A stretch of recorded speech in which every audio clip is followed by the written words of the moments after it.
Assalamualaikum warahmatullahi wabarakatuh. Perkenalkan, kami dari kelompok 4 Biologi Sel dan Molekuler. Di sini kami akan menampilkan prakarya hasil dari kelompok kami yang berjudul Protein dan Pencernaan Protein. Halo guys, sesuai judulnya di sini ada tulisan protein. Kalian tahu gak sih protein itu apa? Apa tuh Kak? Protein merupakan makromolekul yang terbentuk dari asam amino yang tersusun dari atom nitrogen, karbon, dan oksigen. Kemudian di sini ada gambar asam amino. Jadi struktur asam amino secara umum adalah satu atom karbon yang mengikat 4 gugus, yaitu gugus amino NH2, gugus karboksil COH, atom hidrogen atau H, dan satu gugus sisa R atau residu. Ikatan yang menghubungkan dua asam amino ini melalui gugus karboksil dari satu asam amino dengan gugus amina dari asam amino yang lain. Molekul yang mengandung dua asam amino dengan satu ikatan peptida disebut dipeptida molekul. Mengandung 3 asam amino yang disebut tripeptida, ada tetrapeptida dan pentapeptida. Jadi protein ini adalah susunan dari asam amino yang dihubungkan oleh ikatan peptida.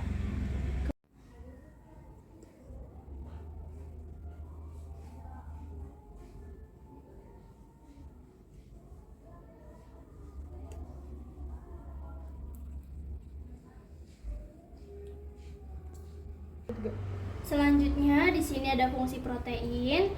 Yang pertama, fungsi protein itu sebagai transport. Yang kedua, perlindungan dan pertahanan seperti antibodi. Yang ketiga, membentuk dan mempertahankan struktur tubuh seperti rambut, kuku, dan kulit. Kemudian sebagai penyimpanan. Yang kelima, pengendali dan pengatur. Yang keenam, sebagai katalis. Dan yang terakhir sebagai pergerakan. Selanjutnya di sini ada struktur protein. Struktur protein itu ada 4. Yang pertama ada struktur primer. Primer suatu protein yang urutan linear asam amino yang disatukan oleh ikatan peptida. Struktur protein primer ini tidak terjadi percabangan rantai. Selanjutnya ada struktur sekunder. Ini terbentuk dari ikatan hidrogen yang terjadi antara gugus-gugus amina dengan atom hidrogen pada rantai samping asam amino sehingga membentuk lipatan-lipatan menyebabkan terjadinya bentuk alpha helix dan beta sheet. Kemudian ada struktur protein tersier, merupakan gabungan dari beberapa struktur sekunder. Pada contoh di atas, struktur tersier tersebut merupakan gabungan dari struktur alpha helix dan beta sheet. Struktur tersier ini terjadi akibat adanya interaksi ikatan kovalen kuat yang terbentuk dari jembatan disulfida. Yang terakhir ada struktur kuartener, terjadi akibat ada interaksi dua atau lebih rantai polipeptida yang mengumpul menjadi satu makromolekul fungsional. Pada suatu struktur kuartener molekul protein memiliki lebih dari satu untaian. Contohnya itu hemoglobin dan kolagen. Selanjutnya di sini ada pencernaan protein. Jadi gimana sih pencernaan protein itu? Jadi di sini ada contoh protein dari tempe. Jadi nanti tempe yang kita makan masuk ke dalam rongga mulut. Tempe dicerna secara mekanik oleh gigi. Dan di dalam mulut ini tidak ada pencernaan protein. Kemudian si tempenya itu setelah dikunyah masuk ke dalam kerongkongan.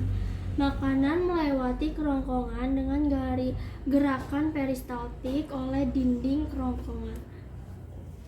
Kemudian makanan masuk ke dalam lambung bercampur dengan getah lambung.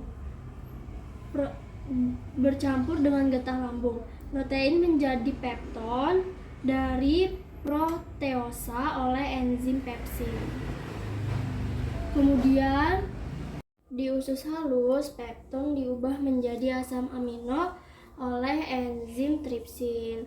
Kemudian asam protein ini akan masuk ke dalam usus besar dan akan terjadi penyerapan air dan pembusukan sisa pencernaan oleh E. coli yang kemudian masuk ke dalam anus dan pengeluaran sisa pencernaan keluar dari tubuh. Selain di protein yang sudah diubah menjadi asam amino akan diserap oleh usus halus dan asam amino ini akan memasuki dua siklus. Yang pertama dia akan masuk ke dalam siklus asam sitrat dan masuk ke dalam siklus urea.